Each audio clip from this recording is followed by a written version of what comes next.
Une chaleureuse salutation à tous. Bienvenue à une nouvelle conférence de ce cours de connaissance de soi.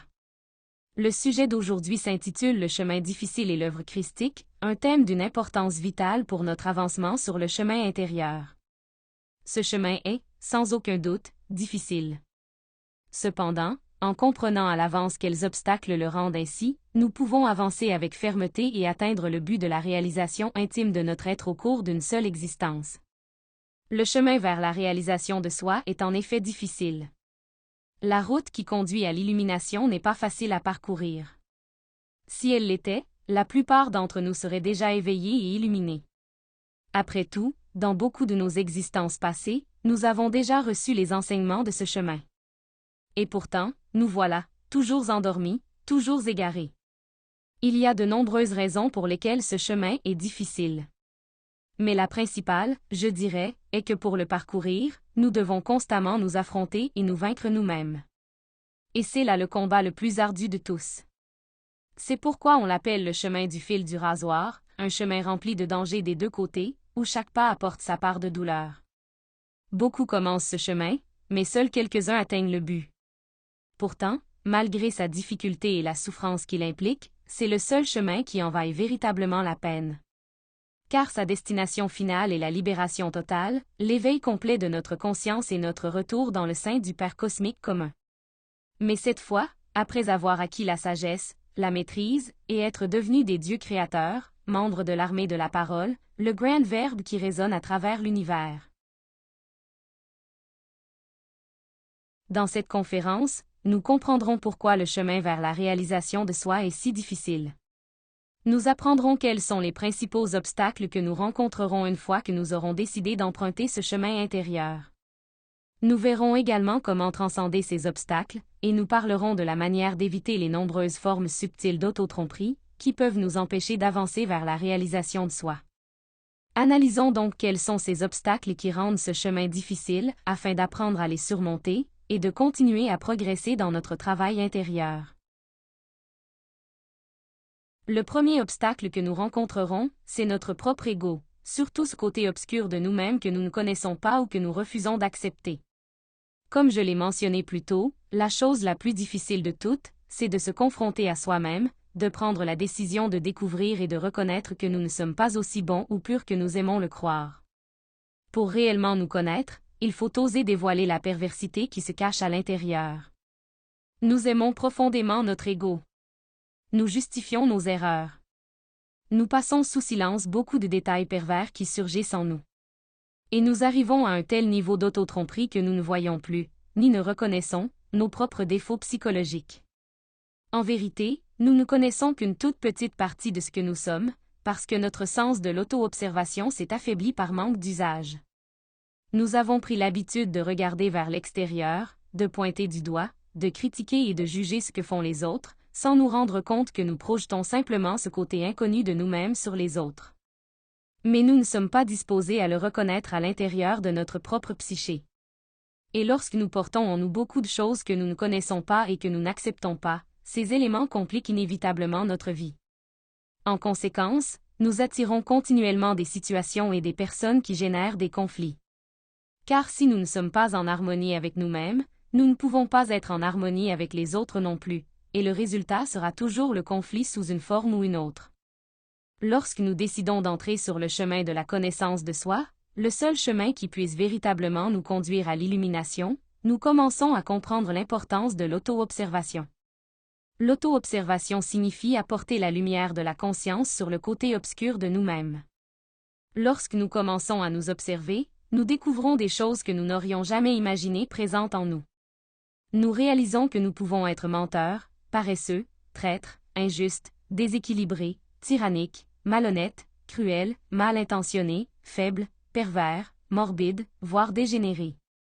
Et à mesure que nous continuons à éclairer cette obscurité intérieure, nous découvrons des aspects de plus en plus profonds et troublants de nous-mêmes, des choses qui nous effraient, qui nous poussent, par pitié pour nous-mêmes et par excès d'amour-propre, à fuir le travail intérieur. C'est pour cette raison que beaucoup abandonnent le travail de la mort psychologique et se tournent plutôt vers d'autres voies qui promettent le ciel ou l'illumination simplement en croyant en quelque chose ou en quelqu'un, en assistant à certaines réunions, en prenant certaines substances, ou en faisant régulièrement des offrandes financières à une religion qui promet le salut. Mais comme l'a dit un célèbre psychanalyste, personne ne devient éclairé en imaginant des figures de lumière, mais en prenant conscience de sa propre obscurité, et les gens feront n'importe quoi, aussi absurde que cela puisse être, pour éviter d'affronter leur propre âme. Dans tout ce contenu subconscient se trouve 97% de notre essence. Ce n'est qu'en observant notre obscurité intérieure, notre ego, et en l'éliminant, que nous pouvons réellement libérer et éveiller notre conscience, qui est la lumière elle-même. Et c'est ainsi que nous atteignons la véritable illumination. Si nous ne commençons pas ce travail de découverte de soi par l'auto-observation, nous passerons encore une autre existence à croire que nous faisons bien, à nous considérer comme des victimes des circonstances et des gens, voyant toujours la perversité à l'extérieur, mais ne la reconnaissant jamais à l'intérieur. Et cela nous amène au deuxième aspect qui rend ce chemin si difficile. Le fait que nous refusons d'accepter que ce que nous critiquons tant chez les autres est quelque chose qui se cache dans le côté obscur de nous-mêmes, quelque chose que nous ne connaissons pas ou que nous ne voulons pas reconnaître. L'ego se sent offensé lorsqu'il voit son propre reflet. Il est important de réfléchir à cela. Nous ne ressentirons jamais le besoin de changer tant que nous sommes convaincus que le mauvais, c'est toujours l'autre, que le pervers, c'est l'autre, que les corrompus sont ceux du gouvernement, que les dégénérés sont ces criminels que nous voyons à la télévision ou sur Internet, mais que nous, d'une certaine manière, sommes innocents et honorables. Nous voulons rarement admettre que ce qui nous dérange profondément chez les autres n'est qu'un aspect de nous-mêmes sur lequel nous n'avons pas encore travaillé. Nous pouvons découvrir cette vérité grâce au fait que nous ne ressentons ni compréhension ni compassion envers cela. Ce manque de compréhension montre que le même défaut, refoulé en nous, est celui qui pointe du doigt, qui juge, critique et rejette ce que nous voyons dans ce miroir, le miroir que nous présentent les actions des autres personnes. Et cela devient une cause majeure de stagnation dans le travail intérieur, parce que nous finissons par croire que nous n'avons pas besoin de changer, que celui qui doit changer est toujours quelqu'un d'autre. Quand nous voyons quelque chose chez une autre personne qui nous irrite, qui nous met en colère ou mal à l'aise, rappelons-nous la loi du miroir, qui enseigne que tout ce qui me dérange, tout ce qui m'irrite, tout ce que je veux changer chez l'autre, existe en moi. Grâce à l'auto-observation, nous pouvons commencer à rechercher le défaut caché à l'intérieur, celui qui est souvent refoulé par notre personnalité. Mais en nous observant attentivement, nous trouverons sans aucun doute de nombreux petits détails montrant comment ce défaut se manifeste constamment à travers nos différents centres. Alors, nous pourrons commencer à nous connaître, à nous transformer et, finalement, à comprendre et à pardonner les autres. Le troisième aspect qui rend ce chemin difficile, c'est le fait qu'il est rempli de dangers, à la fois internes et externes. Lorsque nous commençons à marcher sur ce chemin, nous essayons naturellement de nous séparer des forces ténébreuses qui veulent nous garder endormis et fascinés, afin de continuer à se nourrir de notre énergie. Et lorsqu'elles remarquent que nous cherchons la libération, alors la loge noire, à la fois en nous et à l'extérieur, se tourne contre nous. Nos propres défauts psychologiques, qui forment notre loge noire intérieure, se lèvent en rébellion. Ils génèrent en nous une résistance à faire nos pratiques, à abandonner nos mauvaises habitudes, à atteindre la chasteté. Ils provoquent des désirs constants que nous devons apprendre à vaincre. À mesure que nous avançons, les tentations deviennent de plus en plus fortes, car ce n'est qu'en niant les désirs de l'ego que nous pouvons libérer la lumière et le feu emprisonnés en eux. Plus la tentation est forte, plus grande est la récompense que nous recevons lorsque nous refusons le désir et éliminons le moi psychologique. Mais cette résistance intérieure de l'ego n'est pas le seul défi, il y a aussi les attaques extérieures. Dès qu'une personne cesse de forniquer, équilibre ses centres, allume le feu sacré et reçoit sa petite épée d'argent dans le monde astral, la loge noire externe intervient immédiatement pour la lui enlever. Elle essaiera d'absorber notre énergie, d'affaiblir notre volonté et de nous transformer à nouveau en une simple batterie de la société, afin que les forces sinistres et parasitaires continuent de se nourrir de nous. Ces attaques peuvent prendre de nombreuses formes.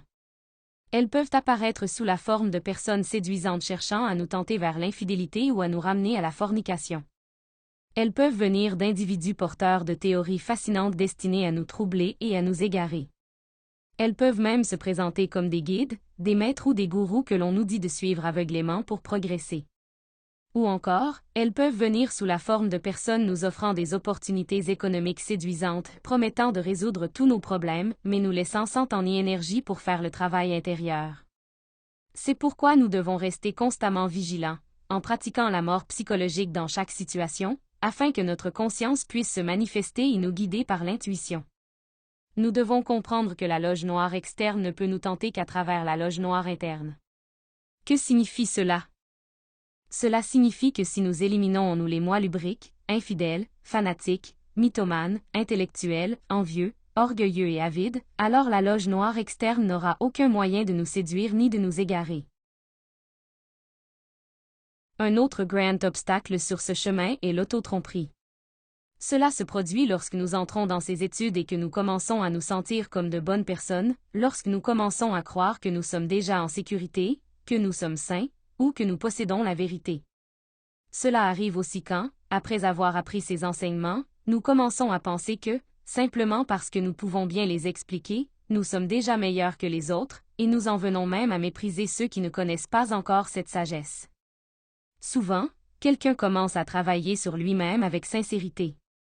Il se rend compte qu'il a de nombreux défauts psychologiques, qu'il doit cesser de gaspiller son énergie, et il commence, avec courage, le travail intérieur. Il peut abandonner certains vices, éliminer quelques défauts, et même commencer à enseigner aux autres ce chemin, atteignant ainsi un certain degré d'avancement intérieur. Mais ensuite, peu à peu, il commence à tomber dans un état de passivité, il commence à sentir qu'il va très bien, qu'il est déjà éveillé, qu'il a fait ce qu'il devait faire. Et ainsi, il relâche sa vigilance. Il ne se rend pas compte que les égos de l'autotromperie sont en train de lui voler sa force en silence. Il perd la révolution intérieure, stagne sur le chemin, et finalement, tout son élan initial s'éteint. Nous devons toujours nous rappeler ce paradoxe. Sur le chemin intérieur, lorsque nous croyons que tout va très bien, les choses vont probablement très mal. Et lorsque nous sentons que tout va mal, que nous échouons, que nous luttons, et que nous faisons face à notre misère intérieure, c'est souvent parce que nous progressons en réalité très bien. Pourquoi cela?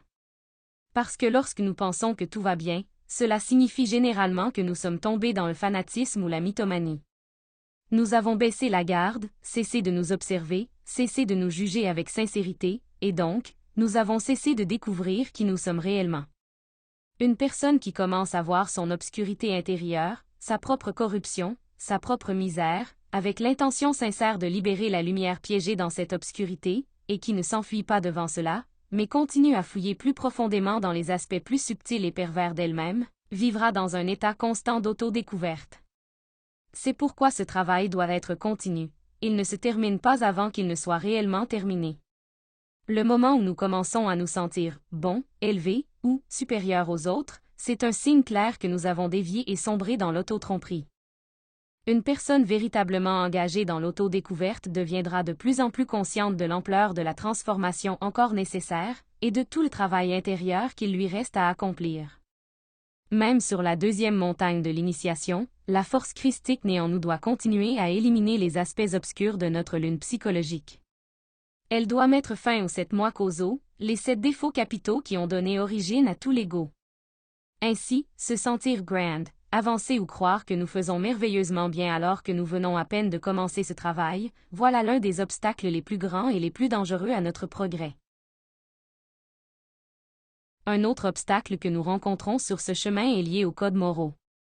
Dans la société, il existe d'innombrables codes moraux, des règles de conduite, des lois civiles, des normes de politesse et même des règlements religieux.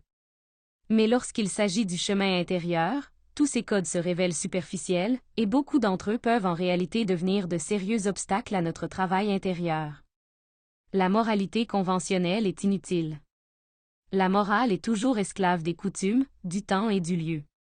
Ce qui était moral autrefois peut maintenant être considéré comme immoral. Ce qui était moral au Moyen Âge peut être immoral aujourd'hui. Ce qui est moral dans un pays est souvent immoral dans un autre. C'est pourquoi, lorsqu'une personne commence le travail pour éveiller sa conscience, elle doit apprendre à se laisser guider uniquement par sa propre conscience. La conscience est intemporelle, et elle est toujours objective. La société, par exemple, nous dit qu'il faut étudier pour redevenir quelqu'un dans la vie. Et en suivant ce code établi, nous passons des années, parfois toute une vie, dans l'éducation de base, puis au lycée, à l'université, et plus tard dans les études post-universitaires, les maîtrises, les spécialisations, etc. Tout cela simplement pour obtenir un emploi, gagner de l'argent, jouir de confort, acquérir du prestige ou accumuler des luxes. Cependant, tout cela ne concerne que la personnalité. Rien de cela ne nous aide à développer quelque chose de permanent ou de transcendantal, car tout succès ou accomplissement matériel est englouti par le temps. Quand nous mourons, tout reste derrière. La seule chose qui transcende le temps est la conscience que nous éveillons. Ainsi, en suivant ce modèle si fermement défendu par les codes moraux de la société, nous gaspillons toute notre existence à poursuivre des choses subjectives, et nous ne consacrons pas notre vie à son véritable but, la réalisation intime de l'être. Même après avoir reçu cette connaissance, beaucoup de personnes la mettent de côté simplement pour se conformer aux attentes sociales. Nous pourrions aussi analyser d'autres codes moraux, comme l'idée que la famille est la chose la plus importante. En suivant cela aveuglément, nous nous enfermons et limitons notre amour au petit cercle de notre famille. Nous oublions que chaque être humain sur cette planète est notre frère ou notre sœur, et que le véritable amour s'exprime à travers le sacrifice pour les autres. D'autres codes sociaux nous disent que nous devons appartenir à une religion particulière, ou obéir sans questionner aux règles imposées par ceux qui détiennent le pouvoir. De cette manière, d'innombrables codes préétablis deviennent des obstacles lorsque nous essayons de parcourir le chemin de l'éveil et de suivre la voie intérieure de notre être. Si nous ne prenons pas la décision ferme de suivre la guidance de notre propre conscience, au-delà de ce que le monde ou ses dirigeants appellent les biens, nous commettrons inévitablement de nombreuses erreurs, dont certaines peuvent même nuire à notre énergie ou bloquer complètement notre processus d'éveil. Un autre aspect qui rend ce chemin difficile est le karma. Nous en devons d'énormes quantités. Chaque fois que nous avons permis à nos défauts psychologiques d'agir à la place de notre conscience, ils ont causé du tort, et ce tort nous a laissés avec d'innombrables dettes karmiques. Au cours de nos nombreuses existences, nous avons blessé les autres et commis de graves erreurs. Si nous voulons maintenant nous libérer, nous devons régler ces comptes. La loi divine est toujours juste, mais aussi miséricordieuse. Elle nous demande de payer le karma en suspens de nos 7 dernières existences afin d'atteindre l'autoréalisation. C'est pourquoi, sur ce chemin, nous serons toujours en train de payer du karma. Chaque fois que nous éliminons un défaut psychologique, nous devons également payer les dettes qu'il a créées. Pour cette raison, il est vital de vivre en travaillant constamment pour l'humanité, en générant du dharma, afin que, par des actes d'amour, nous puissions payer nos dettes de manière consciente, plutôt que par la douleur. Cependant, parfois, le dharma que nous créons ne sera pas suffisant, et nous devrons passer par des moments de crise, de maladie, de douleur ou de situations très difficiles. Mais il faut être clair sur une chose, c'est un processus nécessaire sur ce chemin. Il est important de pratiquer régulièrement le transfert de fonds et la négociation avec la loi, que nous avons étudié dans la leçon 13. Ces pratiques nous permettent de payer nos dettes karmiques quotidiennement, d'alléger le poids de notre karma et d'éviter la stagnation sur le chemin. Un autre obstacle difficile sur ce chemin est le pseudo-ésotérisme. Dans le pseudo-ésotérisme, nous trouvons de nombreux soi-disant chemins qui prétendent nous conduire à des états supérieurs par le contact avec des esprits, avec des extraterrestres, par la prise de substances mystiques, la consultation de chamans, de sorciers ou de prétendus maîtres, ou encore par le développement de facultés psychiques et de croyances de toutes sortes. Nous nous rendons vite compte qu'il existe d'innombrables chemins qui ne mènent nulle part, et certains nous conduisent directement vers l'abîme et le désespoir. Il existe des chemins qui promettent de nous emmener au nirvana, de faire de nous des majestés de certaines régions du cosmos, et pourtant, aucun d'eux ne peut nous ramener au sein du Père commun cosmique éternel. Nous devons garder les yeux grands ouverts, car beaucoup de ces chemins sont extrêmement fascinants. Ils peuvent sembler purs, sains, voire ineffables, mais, malheureusement, ils ne mènent qu'à l'involution submergée des mondes infernaux. Rappelons-nous que le seul chemin qui nous ramène véritablement au Père est celui que nous trouvons en nous-mêmes. Et nous ne pouvons entrer et avancer sur ce chemin intérieur qu'à travers la pratique quotidienne des 3 facteurs pour la révolution de la conscience. Sur ce chemin, nous rencontrerons inévitablement de nombreux obstacles, et parmi eux se trouvent les épreuves auxquelles l'initié est constamment soumis. Lorsqu'on entre sur le chemin de l'initiation et qu'on commence à travailler sérieusement, une série d'épreuves difficiles surviennent pour nous tester de toutes les manières, afin de voir si nous méritons de continuer à gravir le chemin. Ces épreuves deviennent une partie de notre vie quotidienne, car ce chemin exige une discipline rigoureuse. Pour les surmonter, le travail intérieur de la mort psychologique est essentiel. Nous affronterons les épreuves de la terre, de l'eau, de l'air et du feu, et nous les vivrons à la fois dans le monde astral et dans le monde physique. À travers ces épreuves, nous sommes mesurés par la sagesse, la droiture et l'amour avec lesquels nous affrontons les différentes situations de la vie, comment nous réagissons face aux difficultés économiques, comment nous nous adaptons aux changements de circonstances, comment nous faisons face à la perte de quelque chose ou de quelqu'un, ou encore comment nous gérons les moments où la luxure ou la colère surgissent en nous.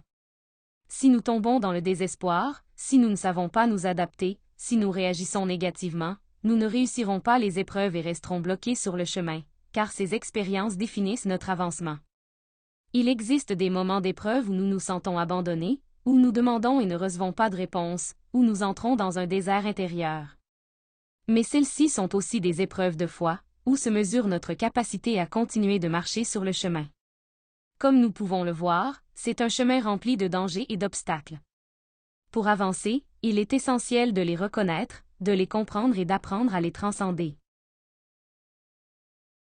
Et pourtant, au-delà de toutes ces épreuves, il en vient une autre, peut-être la plus grande, sur ce chemin, le moment de choisir le chemin lui-même.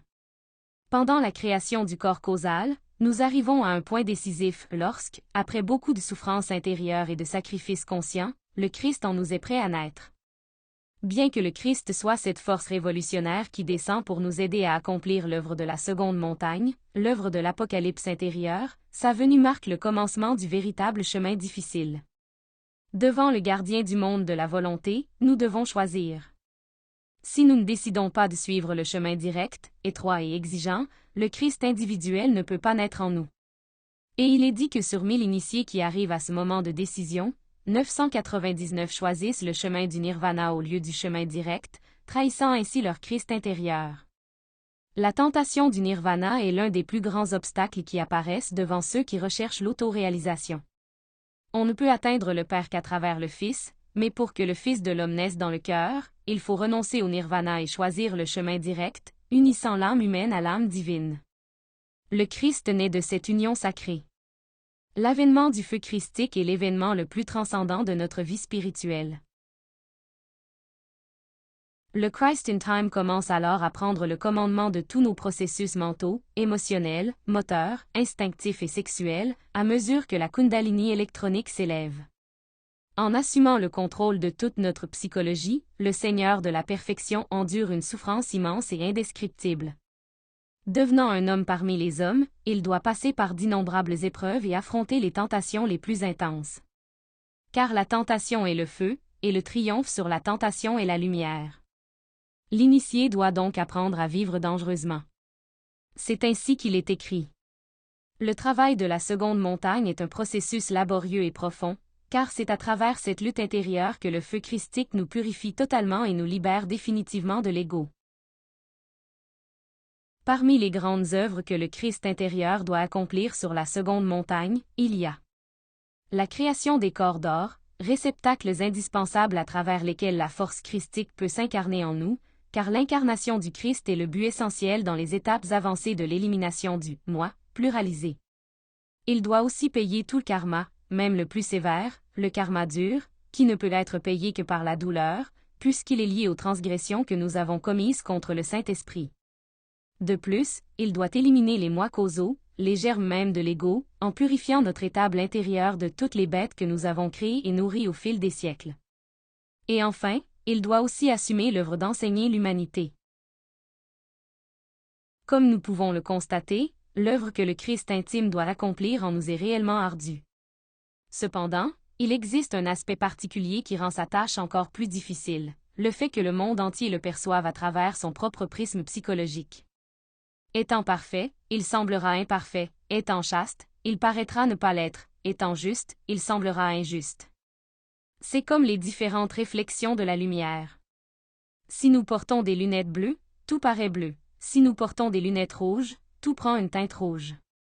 De la même manière, bien qu'il soit la lumière blanche pure, chacun le verra à travers la couleur de ses propres filtres psychologiques. C'est pourquoi, bien qu'il le regarde, les gens ne le voient pas vraiment. Chacun projettera ses propres défauts sur le Christ. Personne ne le comprendra, c'est pourquoi les gens le jugeront, et s'ils le pouvaient, ils chercheraient à lui nuire. Le Christ ne se conformera pas aux codes moraux ni aux conventions sociales.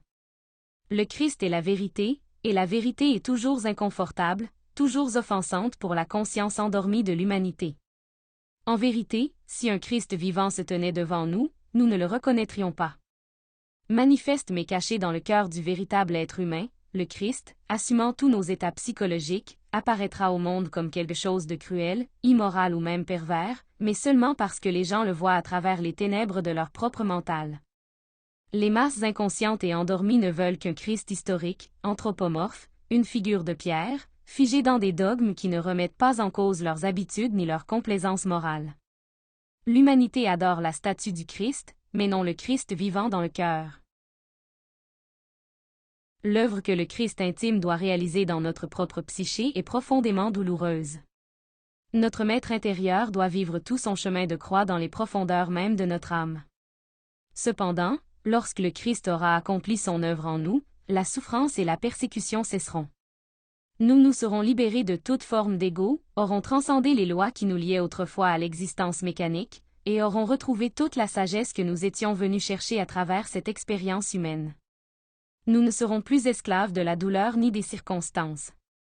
Réfléchissons donc à l'importance sacrée de ce chemin, et souvenons-nous que chaque obstacle peut être surmonté, car nous ne sommes pas seuls. Notre être intérieur, ainsi que de nombreuses forces supérieures des mondes internes, nous soutiennent et nous fortifient constamment pour avancer à chaque pas. Nous vous invitons à notre prochaine conférence, où nous réfléchirons à la manière de cesser de nous identifier aux événements de la vie quotidienne, et pourquoi cela est si essentiel pour l'éveil de la conscience. Nous explorerons également les raisons pour lesquelles nous jugeons si facilement les autres au lieu de nous juger nous-mêmes. Nous verrons comment surmonter ces deux erreurs permet à notre conscience de rester éveillée, et de retrouver le véritable jugement intérieur. N'hésitez pas à partager vos questions ou vos commentaires. À la prochaine fois.